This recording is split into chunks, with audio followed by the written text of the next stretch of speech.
Cette émission est rendue possible grâce à la famille des partenaires de l'Église de la Victoire.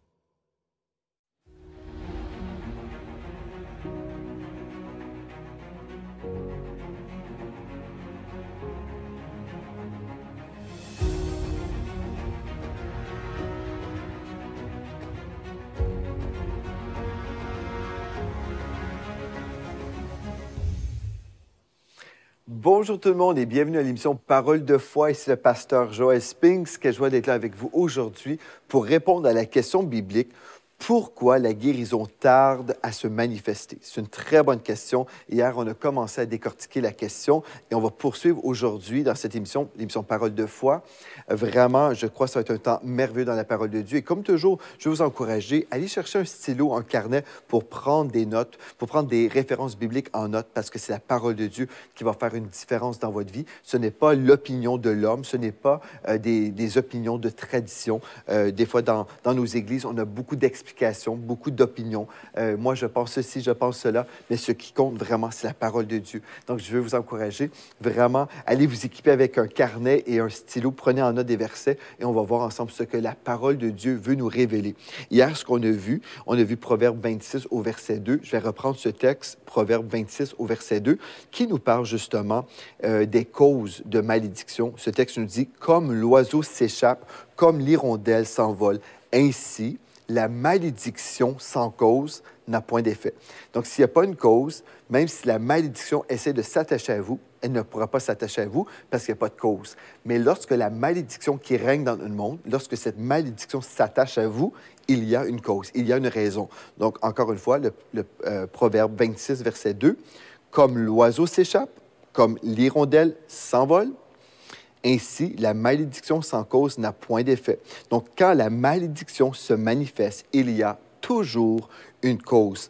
Et hier, dans notre émission précédente, et même toute la semaine précédente, on a vu vraiment plusieurs choses concernant la guérison divine. On a vraiment besoin d'établir la vérité de la parole de Dieu par rapport à la volonté de Dieu pour la santé divine, parce qu'avant d'aller plus loin, on doit vraiment établir ces choses qu'on a vues en détail dans la semaine précédente. Donc, si vous avez raté ça, bien sûr, j'aimerais vous encourager, visiter le site web églisedelavictoire.com et découvrir la chaîne YouTube de l'Église de la Victoire où vous allez retrouver les ressources, les émissions Parole de foi en archives pour vous aider à répondre à ces questions-là. Mais hier, on a parlé d'une histoire que je vous ai racontée concernant les assemblées de Dieu au Texas, aux États-Unis. Donc, à l'époque, dans les années 50, ils avaient fait un sondage, un questionnaire auprès de 6000 personnes pour savoir, avez-vous été guéri? Et si oui, si vous avez été guéri sous le ministère de Dr. Oral Roberts, ou Oral Robert pour certains dans mon francophone, en fait, est-ce que vous avez conservé cette guérison? Et on a vu hier, dans l'émission précédente, en fait, que seulement 80 des personnes dans le monde cessationniste, 80 avaient vraiment reçu une guérison et ils conservaient la guérison, mais seulement 10 des personnes pentecôtisantes, des personnes qui étaient souvent dans des enseignements de guérison, seulement 10 avaient reçu une guérison et conservaient leur guérison. Donc, c'était vraiment très intéressant au niveau des différences. On a vu hier pourquoi c'était le cas.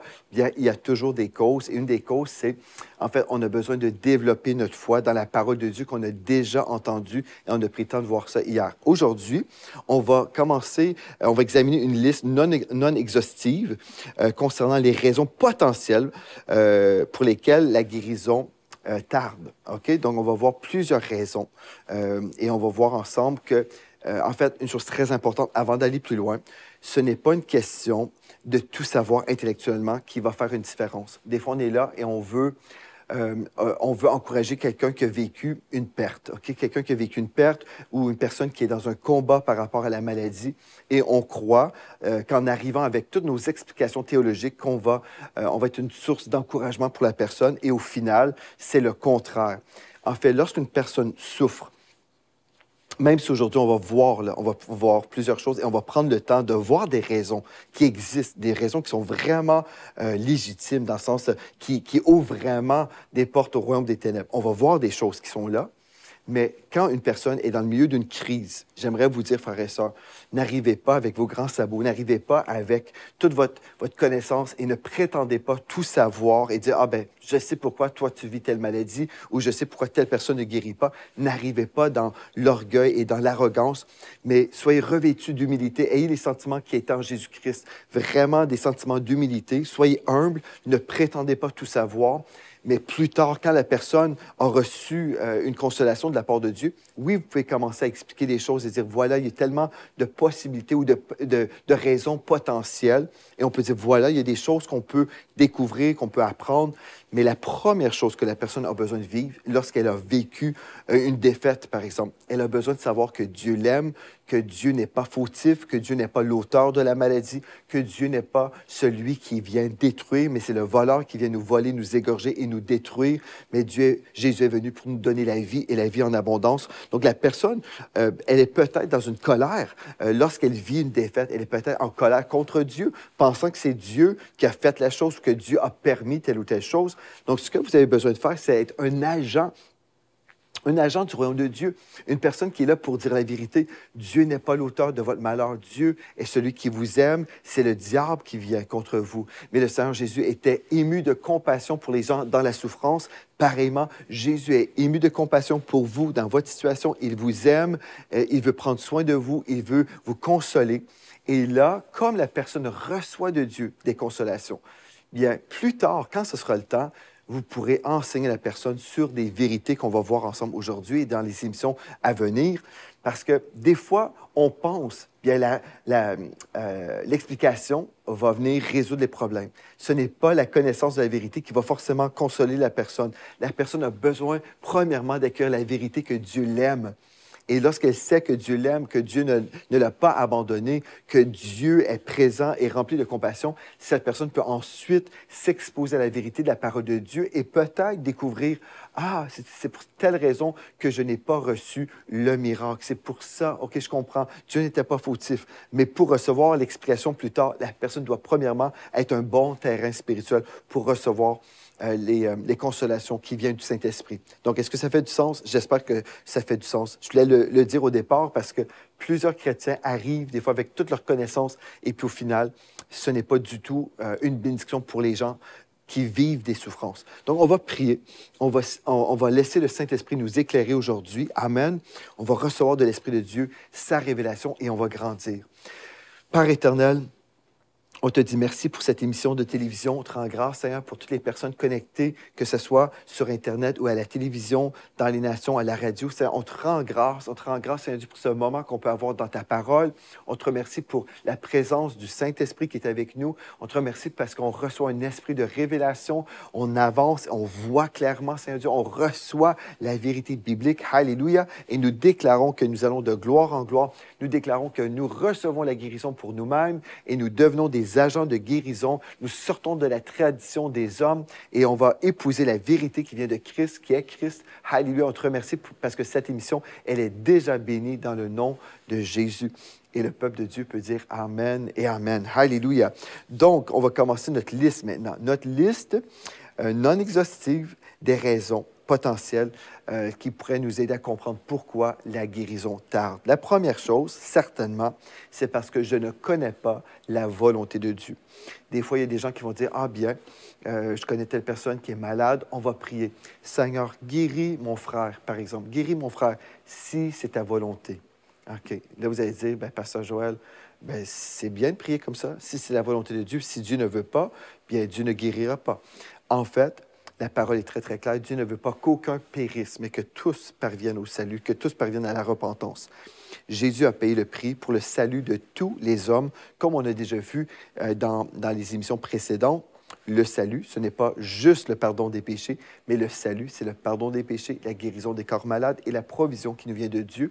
Donc, tout ce que Adam et Ève ont perdu dans le Jardin d'Éden, Christ nous a totalement regagné, nous a racheté de la malédiction pour qu'on puisse entrer dans la bénédiction d'Abraham selon Galates 3,13. Donc, ce que je viens de vous dire, c'est que la volonté de Dieu, elle est claire, elle est clairement révélée dans la parole. Le psaume 103 au verset 3, par exemple, il pardonne toutes nos iniquités, il guérit toutes nos maladies.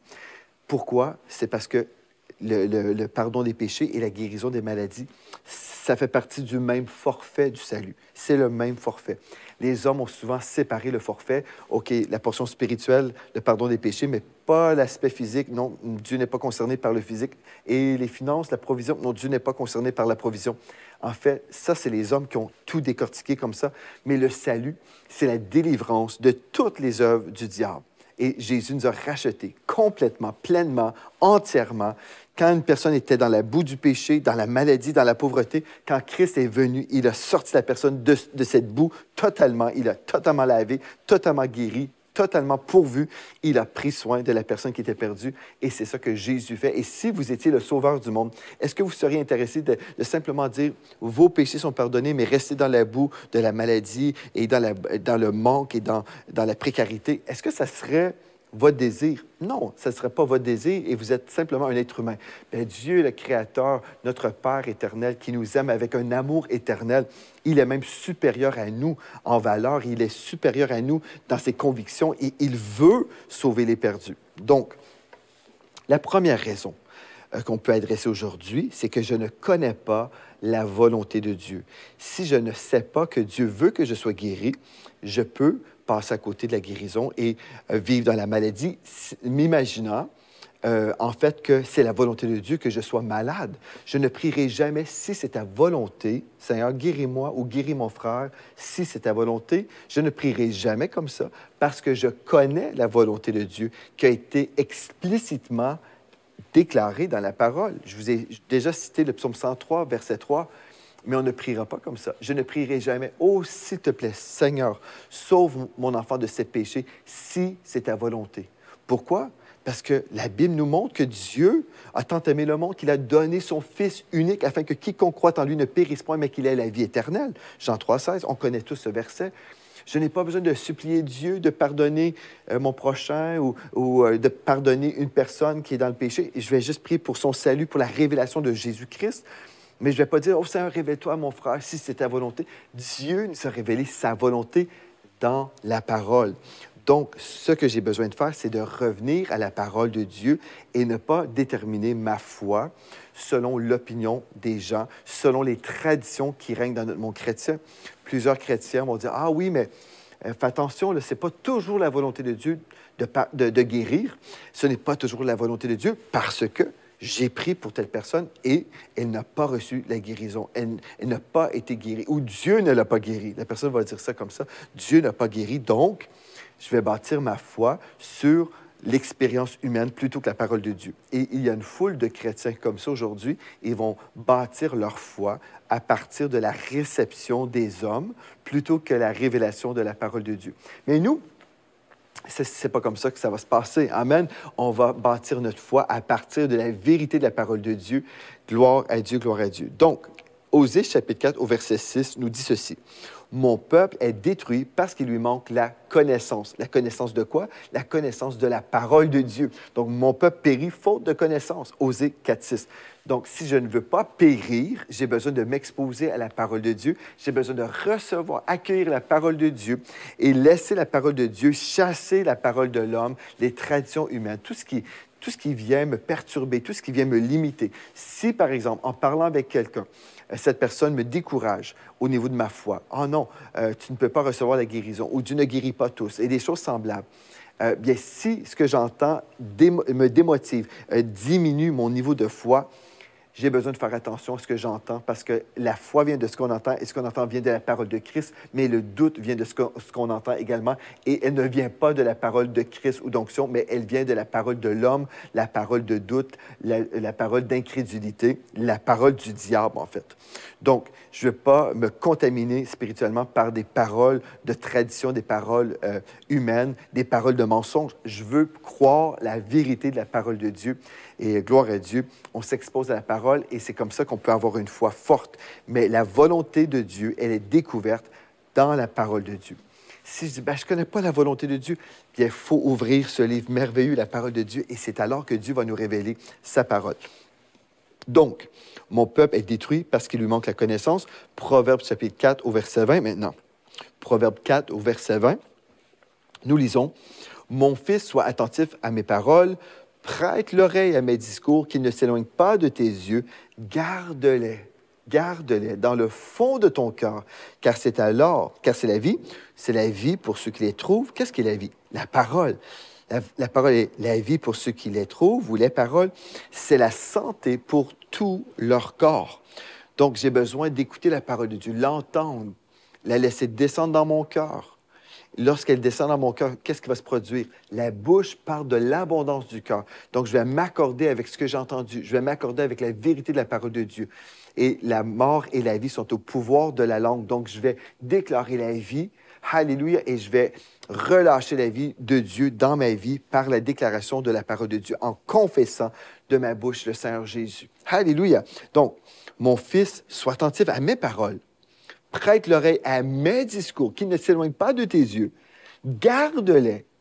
Garde-les dans le fond de ton cœur. Pourquoi ça? C'est parce qu'il y a beaucoup de paroles qui circulent et on peut être distrait. Mais Dieu nous dit qu'ils ne s'éloignent pas de tes yeux. Garde tes yeux dans la parole de Dieu.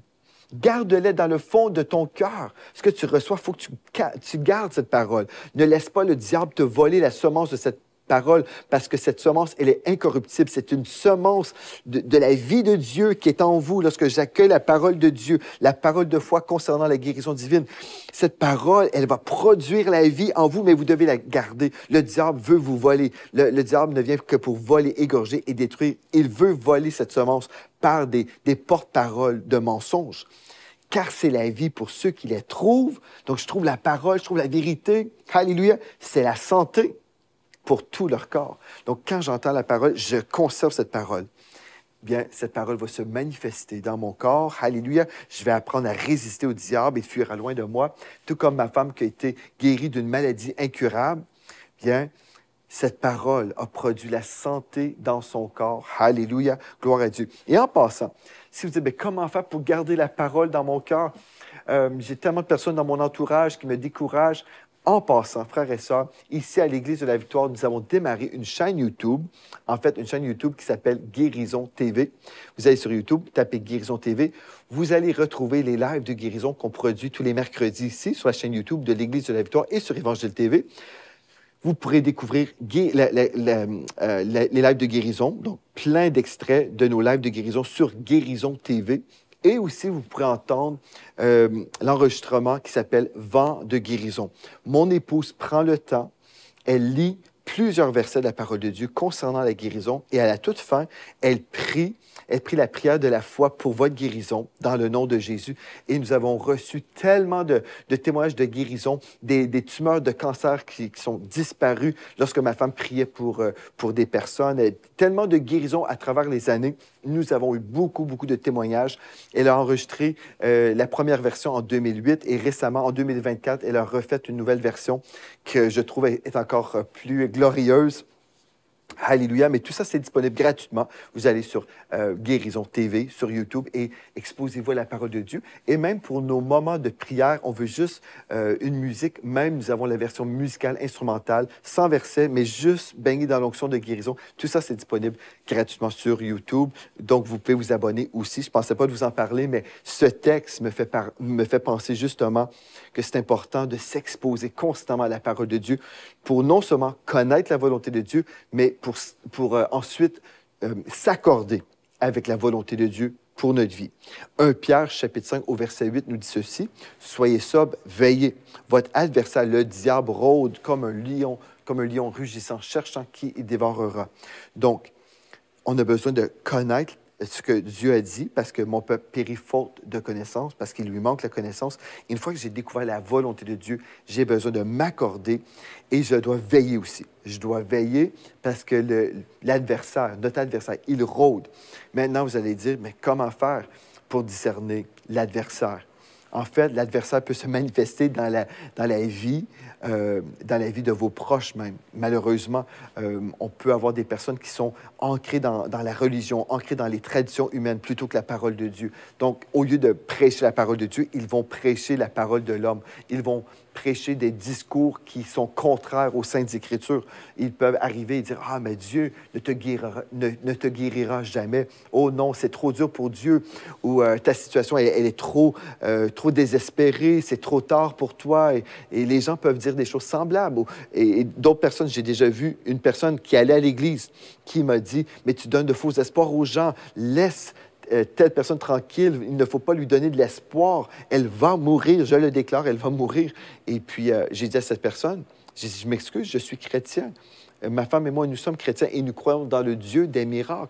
Donc, pour moi, ce n'est pas de donner de faux espoirs en priant pour les gens. » Mais cette personne a dit, « Moi aussi, je suis chrétienne, mais je ne crois pas que Dieu guérit. » Et puis voilà.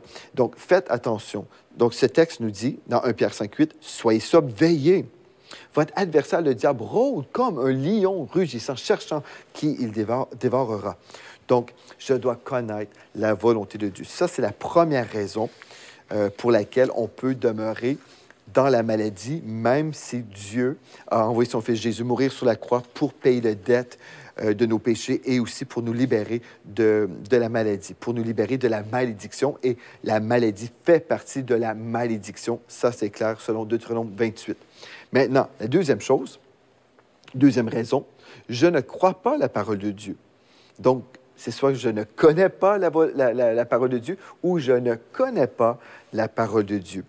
1 Thessaloniciens, chapitre 2, au verset 13, dans la version Sommeur, nous lisons « La parole de Dieu qui agit avec efficacité en vous qui croyez. » Donc, ce n'est pas assez d'entendre la parole de Dieu, mais je dois aussi croire dans la parole que j'entends. Je reprends le texte, 1 Thessaloniciens, chapitre 2, au verset 13, dans la version Sommeur. « La parole de Dieu qui agit avec efficacité en vous qui croyez. » Voyez-vous?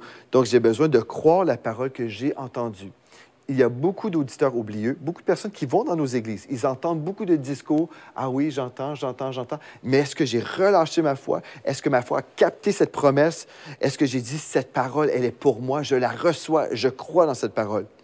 Parce que je peux entendre et ne pas croire. Je peux avoir beaucoup de connaissances intellectuelles et ne jamais bénéficier de mon héritage en Christ. Et c'est la réalité pour plusieurs chrétiens.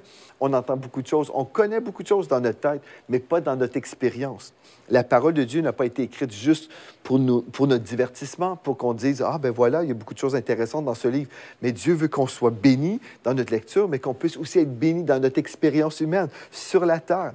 Vous allez dire « Oui, mais... » ou certains vont dire, pas vous, mais certains vont dire « Oui, mais c'est au ciel qu'on va être guéri. » Bien, au ciel, certainement, nous allons tous être en santé, mais la guérison, elle n'est pas nécessaire au ciel, parce qu'au ciel, il n'y aura pas de maladie, il n'y aura pas d'attaque. Le diable ne pourra pas venir nous rendre malades au ciel. C'est lorsque nous sommes sur la terre que nous avons besoin de recevoir la guérison, que nous avons besoin de recevoir la délivrance, parce que c'est ici où il y a de l'opposition.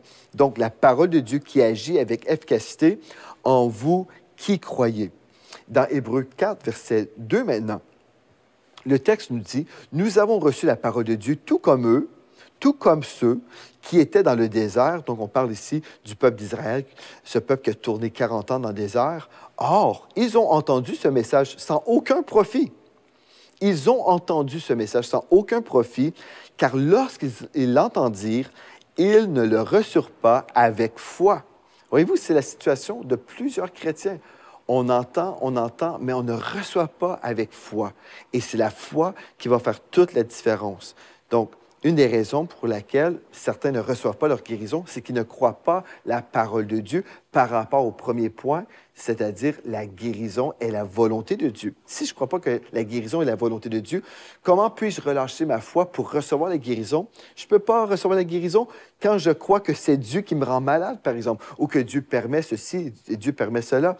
Et j'imagine toutes sortes de choses et que peut-être Dieu se sert de la maladie pour m'enseigner. Donc, si je ne crois pas, est-ce que la parole de Dieu nous dit que c'est la parole de Dieu qui est utile et profitable pour notre enseignement, pour notre correction, cette parole qui a été inspirée de Dieu? Si je ne crois pas ça, mais je crois que Dieu se sert plutôt de la maladie pour nous enseigner, ou la Bible avec la maladie, mais je crois toutes sortes de traditions, bien, je ne crois pas vraiment ce que la parole de Dieu dit, et j'ouvre mon cœur au mensonge, et je ne peux pas recevoir la guérison lorsque je crois que Dieu est l'auteur de la maladie, parce qu'en fait, c'est un non-sens. Je me tourne vers Dieu mais je crois en même temps que c'est lui qui me rend malade.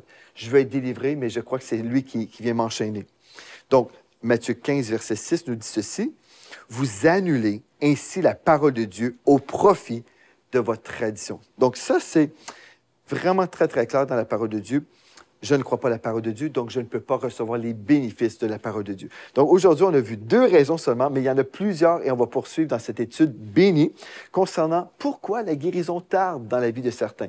Donc, gloire à Dieu, j'aimerais ça vous remercier d'avoir été avec moi aujourd'hui et d'ici à demain. Rappelez-vous de ceci. En Jésus, vous êtes richement bénis. Vous êtes bénis par les messages révolutionnaires de l'Église de la Victoire. Prenez part à cette œuvre qui transforme des milliers de foyers en visitant dès aujourd'hui semer.ca. Devenez un partenaire mensuel ou un bâtisseur ou paramétrez vos dons de façon automatique en toute discrétion et sécurité. 100% de ce que vous semez sert à annoncer l'Évangile. Merci de croire avec nous. Semer.ca